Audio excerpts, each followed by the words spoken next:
عليكم ورحمة الله وبركاته. الحمد لله الذي وكفى والصلاة والسلام على رسوله المجتبى والمصطفى أما بعد فأعوذ بالله من الشيطان الرجيم بسم الله الرحمن الرحيم إنما المشركون نجس صدق الله المولانا العظيم وصدق بلغنا رسوله النبي الأمين الكريم ونحن على ذلك لمن الشاهدين والشاكرين والحمد لله رب العالمين. উপস্থিত সম্মানিত ইসলাম দরদি ভাই ও বাবাজিরা, পর্দার আড়ালের মা ও বোনেরা, সকলকে আমার আন্তরিক সালাম ও শুভেচ্ছা জানিয়ে আজকের আমার আলোচক বিষয় হচ্ছে নবী পাক সাহিবে লাউলাক সাল্লাল্লাহু তাআলা আলাইহি ওয়া আলিহি ওয়াসাল্লামের পিতা এবং মাতা হযরতে আমিনা রাদিয়াল্লাহু তাআলা আনহা এবং হযরতে আব্দুল্লাহ রাদিয়াল্লাহু তাআলা আনহু উভয়ে জান্নাতি ছিলেন, উভয়ে ঈমানদার ছিলেন, পাক পবিত্র ছিলেন, পরহেজগার ছিলেন। বিরাদর ইসলাম, বর্তমান জামানাতে এই বিষয়ে দলিল এই জন্য দিতে হচ্ছে, আলোচনার বিষয় একে বানানো হচ্ছে যে বর্তমান জামানাতে কিছু লোক ইসলামের নামে দাড়ি ছেড়ে, টুপি ছেড়ে, জুব্বা পাগড়ি পরিধান করে আমার আপনার নবীর পবিত্র পিতা পবিত্র মাতাকে জাহান্নামী বলে আখ্যায়িত করে, মুশরিক বলে আখ্যায়িত করে। নাউযুবিল্লাহি মিন যালিক। তো বিরাদর ইসলাম, তারা যে হাদিস শরীফকে নিয়ে আমার আপনার নবীর পিতা মাতাকে জাহান্নামী বলে, সেটি হচ্ছে মুসলিম শরীফের 203 নম্বর হাদিস। একজন ব্যক্তি নবী পাক সাল্লাল্লাহু আলাইহি সাল্লামকে গিয়ে জিজ্ঞাসা করছেন, হুজুর আমার বাবা কোথায়? নবী পাক সাল্লাল্লাহু আলাইহি সাল্লাম বললেন, তোমার বাবা হচ্ছে জাহান্নামে। তো তিনি বললেন যে আপনার বাবা কোথায়? তো নবী পাক সাল্লাল্লাহু আলাইহি সাল্লাম বললেন, তোমার বাবা আমার বাবা দুইজনই জাহান্নামে। নাউযুবিল্লাহ বলেন।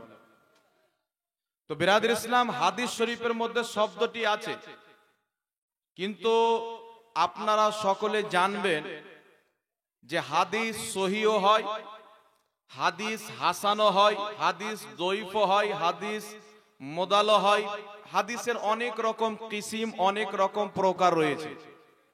এমন কিছু হাদিস হয় যে হাদিসটা সহি, কিন্তু সেই হাদিসের মধ্যে একটি শব্দ আছে, ওই শব্দটি জাল। এমন কিছু হয় যে হাদিসটা সহি, কিন্তু তার মধ্যে একটা শব্দ আছে, শব্দটা সহি না। অনুরূপ ভাবে এই মুসলিম শরীফের 203 নম্বর হাদিসের মধ্যে যে শব্দটি আছে যে আমার বাবাও জাহান্নামী, এই শব্দটি আমার আপনার নবী কিন্তু বলেনি। এই ব্যাপারে সর্বপ্রথম এই হাদিসের মধ্যে একজন রাবী রয়েছেন, যিনার নাম হচ্ছেন হাম্মাদ। হাম্মাদ নামক বর্ণনাকারী যিনি রাবী রয়েছেন, তিনি হযরতে আনাস বিন মালিক রাদিয়াল্লাহু তাআলা আনহুর শিক্ষক ছাত্র হযরতে সাবিত বেনানি থেকে বর্ণনা করেছেন। আর হাম্মাদ তিনার ব্যাপারে ইমাম যাহাবী রাহমাতুল্লাহ আলাইহি বলেছেন, ইমাম জুরকানি শারা মাওয়াহিবুল লাদুনিয়ার মধ্যে যে বক্তব্যটি তিনার উল্লেখ করেছেন, ইমাম যাহাবী বলেন যে হাম্মাদ যদিও সেকা এবং বিশ্বস্ত রাবী, তবে তিনি অনেক মুনকার হাদিস বর্ণনা করেছেন, অনেক মুনকার হাদিস বলেছেন। ইমাম হালবি রাহমাতুল্লাহ আলাইহি সিরাতে হালবিয়ার মধ্যে তিনার ব্যাপারে বলেছেন যে নিশ্চয় মামার বিন রাশিদ, নিশ্চয় মামার ইনি সত্যবাদী ছিলেন, কিন্তু এখানে হাদিস বর্ণনা করতে গিয়ে যে তোমার বাবা আমার বাবা জাহান্নামী, এই শব্দটা নবী পাক বলেননি, এটা উনি ভুল করে বলে দিয়েছে। দ্বিতীয় নম্বরে ইমাম ইবনে হাজার আসকালানী রাহমাতুল্লাহ আলাইহি বলেছেন যে হাম্মাদ বিরুদ্ধ বয়সে তিনার স্মৃতি শক্তি হারিয়ে ফেলেছিলেন, তার কারণে তিনি অনেক জায়গাতে ভুল বর্ণনা করে দিতেন, ভুলে গিয়ে এক কথা শুনে অন্য কথা উনি বলে ফেলতেন। দ্বিতীয় নাম্বার, বিরাদর ইসলাম, এই যে হাদিস মুসলিম শরীফের 203 নম্বর হাদিস, এই হাদিসকে আপনার আরেকজন বর্ণনাকারী যিনি ইমাম বুখারী রাহমাতুল্লাহ আলাইহির দাদা ওস্তাদ, যিনি হযরতে আব্দুর রাজ্জাক সানআনী রাহমাতুল্লাহ আলাইহির উস্তাদ, তিনার নাম হচ্ছে মেমার বিন রাশিদ রাহমাতুল্লাহ আলাইহি।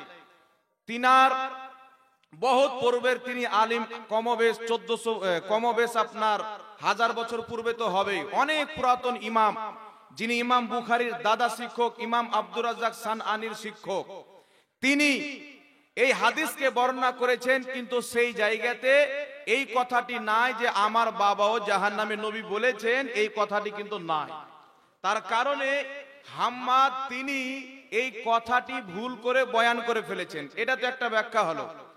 দ্বিতীয় নম্বরে হাদিসের আরেকটি ব্যাখ্যা হচ্ছে যে এখানে যে শব্দ রয়েছে হাদিসের আবাকা, এ আবুন শব্দ যে আছে এটা বাপের জন্য ব্যবহার হয়, এটা চাচার জন্য ব্যবহার হয়, যার কারণে অনেক ইমামগণ এই কথাও বলেছেন, যেমন ইন্না আবি ওয়া আবাকা ফিন্নার, এর তাফসীর করেছেন, এর ব্যাখ্যা করেছেন তাফসিরে মানারের মধ্যে এটা লেখা রয়েছেন যে ইন্না আবি ওয়া আবাকা ফিন্নার আন্নাল মুরাদু বে আবি ফিহি আম্মহু আবু তালিব। এখানে যে নবী পাক বলেছেন তোমার পিতা আমার পিতা উভয় জাহান্নামে, এখান থেকে নবী পাক নিজের চাচা আবু তালিবের কথা বলেছে। সুবহানাল্লাহ বলেন, জোরে বলবেন না সুবহানাল্লাহ।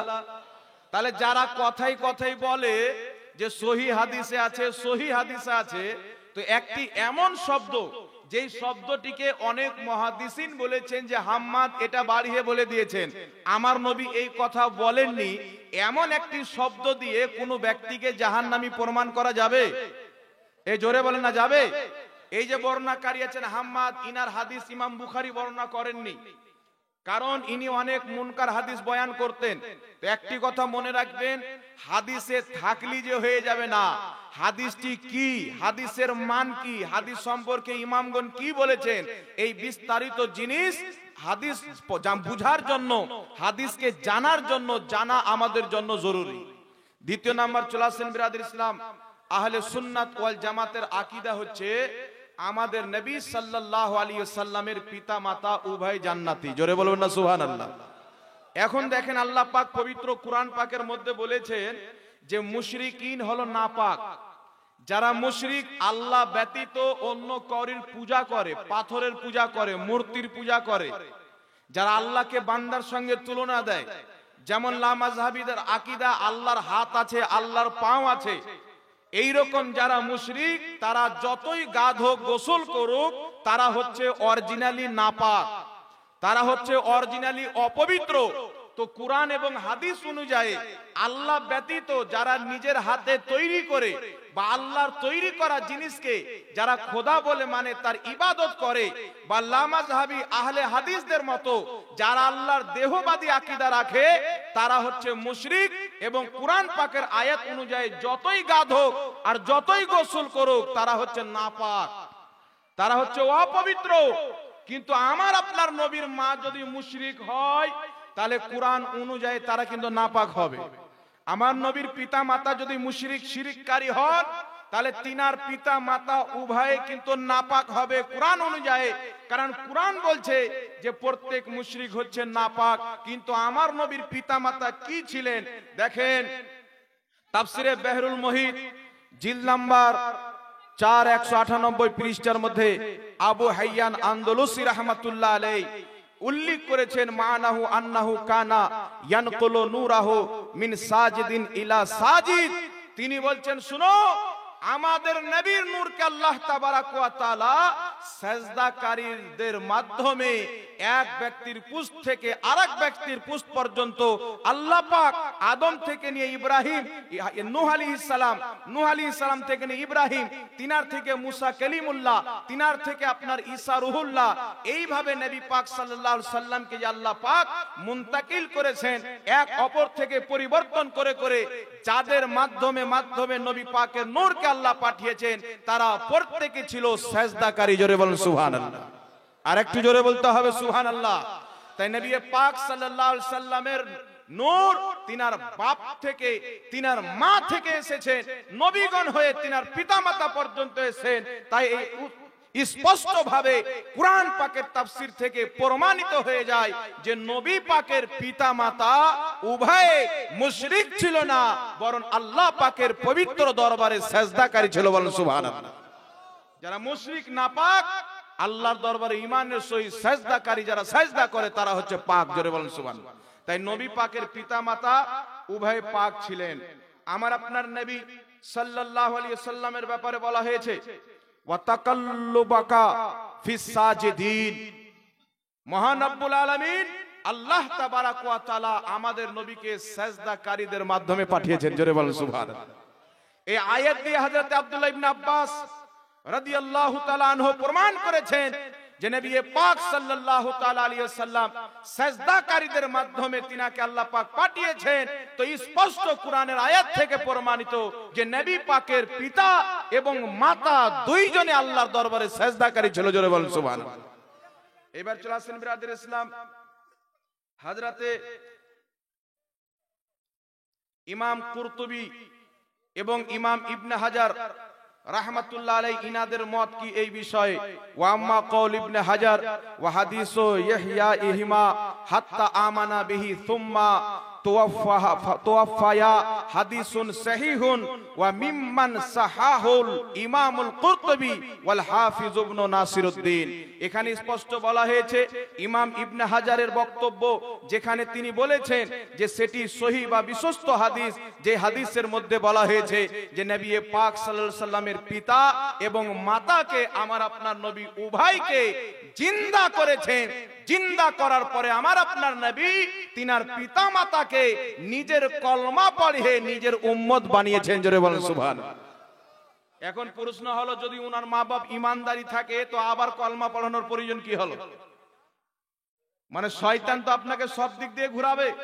তো আমার আপনার নবী নিজের পিতা মাতাকে কেন জিন্দা করলেন? আচ্ছা বলেন তো, আমার আপনার নবী মৃত্যু ব্যক্তিকে জিন্দা করতে সক্ষম কি সক্ষম না? পারে কি পারে না? কুরআন থেকে প্রমাণিত ঈসা আলাইহিস সালাম মুর্দাকে কুম্বে ইজনিল্লাহ বলে জিন্দা করতেন। তো ঈসা আলাইহিস সালাম যদি মুর্দাকে জিন্দা করতেন, আমার নবী তো পাথরের মধ্যেও জীবন দান করেছে। বলেন সুবহানাল্লাহ। পাথরকেও কলমা পড়েছেন। তাই আমার আপনার নবী নিজের পিতা মাতাকে এই জন্য জিন্দা করেন, আপনার কালেমা পড়ালেন, যেন কিয়ামতের ময়দানে তিনার পিতা এবং মা ঈমানদার তো ছিলেন, সেজদাকারী ছিলেন, আল্লাহর ইবাদত গুজার ছিলেন। নবী পাক এই জন্য কলমা পাঠ করালেন যেন কিয়ামতের ময়দানে সমস্ত নবীর উম্মত চাইতে সব চাইতে বেশি সম্মানিত আমি মুস্তাফার উম্মত আমার পিতা মাতাকে জিন্দা করে কলমা পড়ে আমি আমার সর্ব ফজিলতওয়ালা উম্মতের মধ্যে শামিল করে নিলাম। বলেন সুবহানাল্লাহ। এই জন্য আমাদের নবী নিজের পিতা মাতাকে কলমা পাঠ করিয়েছেন। দ্বিতীয় নাম্বার চলে আসেন বিরাদ ইসলাম, একটি সহিহ হাদিস, যে হাদিসটি আপনার সহিহ সনদে বর্ণিত হয়েছে। হাদিসটি কোন কিতাবের মধ্যে আছে? ইমাম সিয়ুতি রাহমাতুল্লাহ আলাইহি আল হাবি লিল ফাতাওয়ার মধ্যে হাদিসটিকে উল্লেখ করেছেন। আরো অনেক কিতাবের মধ্যে হাদিসটি আছে। হাদিসটি কি? ইমাম ইবনে আসাকির রাহমাতুল্লাহ আলাইহি নিজের তারিখের মধ্যেও হাদিসটি উল্লেখ করেছেন। যেমন নওফেল বিন ফুরাত তিনাকে হযরতে সাইয়েদনা ওমর বিন আব্দুল আজিজ রাদিয়াল্লাহু তাআলা আনহু এক জায়গায় তিনাকে ওয়াজির বানালেন, একটা নেতা বানালেন। তো উনার ওয়াজির যিনাকে উনি বানালেন নওফেল বিন ফুরাতকে, তিনি নিজের বাপকে এক জায়গায় দায়িত্ব দিলেন। আর তিনার বাপ ছিল আগুনের পূজারী, আগুনের পূজা করত। তো হযরতে ওমর বিন আব্দুল আজিজ রাদিয়াল্লাহু তাআলা আনহু যখন জানতে পারলেন যে তার বাপ আগুনের পূজা করে, তো তিনি জিজ্ঞাসা করলেন নওফেল বিন ফুরাতকে যে তুমি এমন একজন ব্যক্তি যে আল্লাহ ব্যতীত আগুনের পূজা করে, আল্লাহর সঙ্গে আগুনকে শরীক করে, এই রকম ব্যক্তিকে নেতা কেন বানিয়েছো, দায়িত্ব কেন দিয়েছো? তো হযরতে উমর বিন আব্দুল আজিজকে আপনার নওফেল বিন ফুরাত বলছে যে এতে কি অসুবিধা আছে? আমার বাপ আগুনের পূজা করছে, নবী পাকের বাপ মাই তো মুশরিক ছিল। বলেন নাউজুবিল্লাহ। নবী পাকের বাপ মা তো মুশরিক ছিল। হযরত ওমর বিন আব্দুল আজিজ জগৎ বিখ্যাত সাহাবী, নবীর সাহাবীর কি আকীদা ছিল? হযরত ওমর বিন আব্দুল আজিজ কিছুক্ষণ মাথা নত করে রাখার পর ইরশাদ করছেন, এই নওফিল বিন ফুরাত শুনো, আমি কি করব তোমার সঙ্গে? তোমার জিহ্বা কেটে নেওয়ার ইচ্ছা করছে, তোমার গর্দান উড়িয়ে দেওয়ার ইচ্ছা করছে, তোমাকে দুনিয়া থেকে আমার খতম করে দেওয়ার ইচ্ছা করছে। জোরে বলুন সুবহানাল্লাহ। তাই ইমাম ইবনে কুদামা রাহমাতুল্লাহ আলাইহি নিজের কিতাবের মধ্যে লিখেছে, যারা নবীর মায়ের উপরে অপবাদ দেয়, তিনাকে জাহান্নামী বলে, তিনাকে আপনার মুশরিক মুশরিকা বলে, তাদের জন্য ফতোয়া হচ্ছে সেই যদি মুসলমান লেবাসে হয় বা মুশরিক লেবাসে হয়, দুইজনের জন্য হুকুম হলো তাদেরকে কতল করে দিতে হবে। সুবহানাল্লাহ বলবেন না? এটা ইমামদের ফতোয়া। তো যারা নবীর পিতামাতাকে জাহান্নামী বলছে স্টেজে, উম্মতের ইমামদের ফতোয়া অনুযায়ী, যারা লক্ষ লক্ষ হাদিসের হাফিজ ছিলেন, তাদের ফতোয়া অনুযায়ী দুনিয়াতে এদের বেঁচে থাকার অধিকার আল্লাহ পাক কেড়ে নিয়েছে। যদি ইসলামিক হুকুমত থাকতো, আল্লাহর কসম খেয়ে বলি, যদি ওমর বিন আব্দুল আজিজ থাকতো, এদেরকে দুনিয়াতে রাখতো না, এক একটা করে ধরে গর্দান মেরে তাদেরকে জাহান্নামে পাঠিয়ে দিত। বলুন সুবহানাল্লাহ।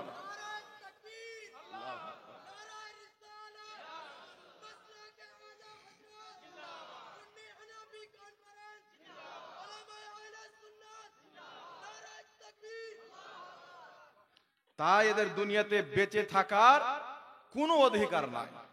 তাই বেরাদর ইসলাম, দেখেন ইমাম জালালউদ্দিন সুয়ুতী রাহমাতুল্লাহ আলাইহি নবী পাকের মা বাপকে জান্নাতি প্রমাণ করতে গিয়ে দলিল দিয়েছেন যে ওনারা জান্নাতি। যেইগুলো দলিল, তার মধ্যে একটি দলিল তিনি পেশ করেছেন আল হাবিলিল ফাতাওয়ার মধ্যে, ক্বাল আল ইমাম মুওয়াফফাকুদ্দিন ইবনে কুদামা আল হাম্বলি ফিল মুগনি। ইমাম ইবনে কুদামা হাম্বলি মাযহাবের ইমাম, তিনি নিজের কিতাব মুগনির মধ্যে লিখেছেন, কি লিখেছেন? মান কাযাফা উম্মুন নবী সাল্লাল্লাহু আলাইহি ওয়াসাল্লাম কুতিলা মুসলিমান কানা আও কাফিরান। যদি কোনো ব্যক্তি নবী পাক সাল্লাল্লাহু আলাইহি সাল্লামের পিতা মাতার উপরে অপবাদ দেয় যে উনার মা মুশরিকা ছিল বা কাফেরা ছিল, তো তিনি স্পষ্ট ফতোয়া দিয়েছেন শত শত বছর পূর্বে এই রকম ব্যক্তির সাজা ইসলামে হচ্ছে তার গর্দান মেরে দিতে হবে, যদিও নিজেকে মুসলমান বলে, যদিও নিজেকে মুশরিক বলে। তাই আল্লাহ তাবারাক ওয়া তাআলা এই ধরনের বেঈমান, এই ধরনের ঈমান চোর থেকে আমাদের ঈমানের হেফাজত করুক। সকলে পড়ুন আল্লাহুম্মা আমিন। নবী পাকের পিতামাতা শুধু জান্নাতি না, নবী পাকের মায়ের ওসিলাতে, নবী পাকের বাপের ওসিলাতে কিয়ামতের ময়দানে রব্বুল আলামিন আমাদের মতন গুনাহগারকে যেন জান্নাত দান করে। আহলে সুন্নাত ওয়াল জামাত এই আশা রাখে। জোরে বলুন সুবহানাল্লাহ।